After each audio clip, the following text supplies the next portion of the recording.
Last Sunday, I talked about the doubting Thomas, who is called Didymus, which means twin. Who's the twin of Thomas? You and I. We all grapple with doubts of faith sometimes. And then I mentioned three things we need to believe. First, grace, faith is a gift. Our intellect, so we can study the proofs of God's existence. We can use our reason. And then our will, we have to choose to believe. So Thomas saw and witnessed the faith of his 10 brothers who said, "We've seen the Lord," and he chose not to believe. I want to go further into the will, because I'd like to suggest today that a proof of God's existence is inside of you and me. This is what the Catechism says. The desire for God is written in the human heart. So if we look inside ourselves, into our hearts, God has wired us for himself and placed a desire for himself in our hearts. So as we examine the desires of our hearts, we can find evidence of God's existence. Well, Father Richard Barros from New York has developed a preference test to help us get in touch with the desires of our heart. So I want to give the preference test to us today and invite you, as you hear these questions, to just answer A or B, and answer not what you think is true, but what you desire. Get in touch with the desires of your heart. So number one, A, when someone you love dies, they somehow live on, and you'll have the possibility of seeing them again, because when you die, you will also live on. Or B, they are dead and that's it. You will never see them again. Which would you desire? 2, A, your limitless desire for happiness will be answered continually forever. Or B, your desires will last for your biological life, and then your desires and you will be destroyed by death. Number 3, again, which would you desire? A, you are loved, or B, you are not loved. Number 4, what would you desire? A, there is a God who created all of reality and who loves you like a father and who wants you to exist. Or B, life is accidental. Outside of what you see and touch, there's nothing that cares if you exist. Number 5, which would you desire? A, your values come from the fact that there is a God who wants you to exist.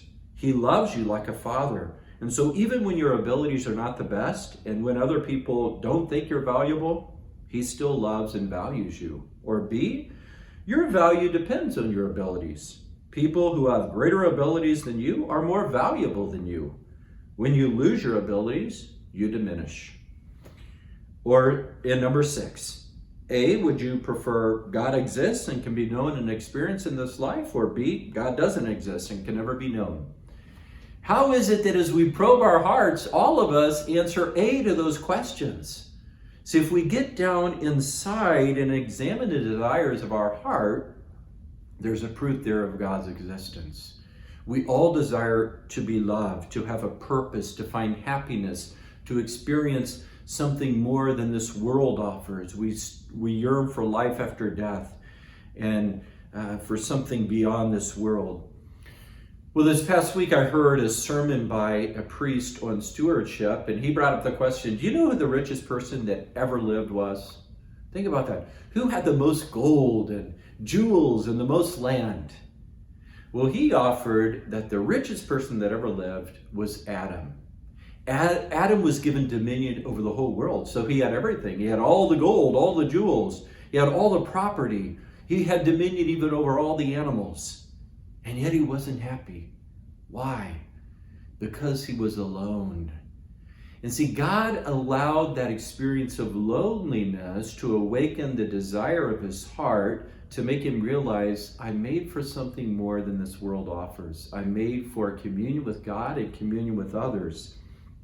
See, God can use those experiences of loneliness, unfulfillment, emptiness to make us realize we're made for something more. But what's the problem? Pope Francis says we anesthetize ourselves. See, when we have those uncomfortable feelings of loneliness or emptiness, we immediately turn to self-medicate. We turn to all the distractions the world offers, and we don't really go down and probe the depth of our heart to examine those desires and how they awaken us actually to God. When St. Augustine had his conversion, he said, You called, you shouted, you broke through my deafness. You were within me, but I was outside, and it was there that I looked for you. See, God is inside, but do we probe down to the depths of our heart to get in touch with our desires? You know what brought St. Augustine to his conversion? Certainly the emptiness he was feeling from his sinful life, but also he heard this voice, take up and read, and he opened the scripture and it pierced his heart. It got him in touch with the deepest longings of his heart, and he converted. Now let's look at the gospel, because what opens the hearts of these disciples and brings them to faith? Two things. First, Jesus opens the scripture to them, and their hearts begin to burn within them. The scripture helps us get in touch with the deepest longings of our hearts. So in Lent, we encourage our parishioners to take up the 1% prayer challenge, to just spend 1% of your day, 15 minutes, reading, reflecting, and making a resolution on scripture. Now, Lent is to bring about lasting conversion, so the 1% prayer challenge doesn't end. So during Easter and beyond, continue to read, reflect, and make a resolution daily on scripture. And then secondly, the hearts of the disciples were opened by the Eucharist. They recognized Jesus in the breaking of the bread.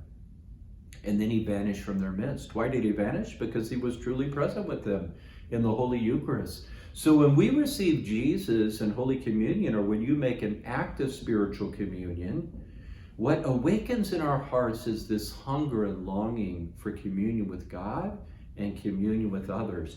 Did you notice prayer in the scripture preceded those disciples recognizing Jesus in the Eucharist?